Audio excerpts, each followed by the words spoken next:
पुन्हा एकदा सर प्रश्न विचारतो तुम्हाला की तुम्ही नायक पिक्चर पाहिला का? हो, बघितलं. तर नायक पिक्चरला अनिल कपूर जे आहेत तर त्यांचं काम आणि आपल्या सन्माननीय मुख्यमंत्री माजी मुख्यमंत्री एकनाथभाई शिंदे साहेबांचं काम असं अख्खा महाराष्ट्र सांगतोय. काय वाटतंय सर तुम्हाला याच्याबद्दल? चित्रपट असतो, वास्तवातला नायक एकनाथ शिंदे साहेब आहेत. म्हणजे कुठेही गेलात, त्या दिवशी आम्ही आमचे नगरपंचायती नगर परिषदेच्या निवडणुका होत्या आणि आम्ही त्यांच्या बंगल्यावर होतो.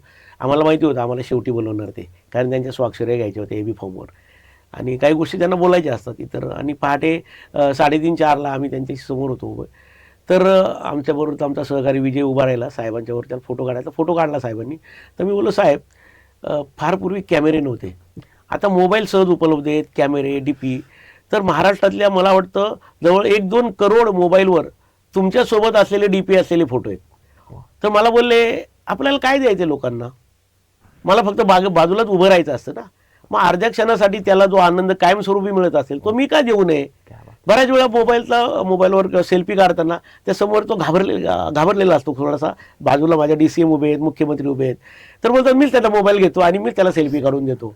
म्हणजे जमिनीवरच राहून काम करायचं. मी बघितलं वर्षा बंगल्यावर, गणपती ज्यावेळी वर्षा बंगल्यावर जातो प्रचंड गर्दी. आम्ही वर्षा बंगल्याच्या बाहेरून पण नाही जायचो. तो वर्षा बंगला आम्ही सार्वजनिक झालेला बघितलाय. सार्वजनिक झालेला बघितलाय. तिथल्या कॅन्टीनवाल्यांनी सांगितलं होतं, अरे एक क्या CM साहेब आहे, हे अलग ही बात आहे.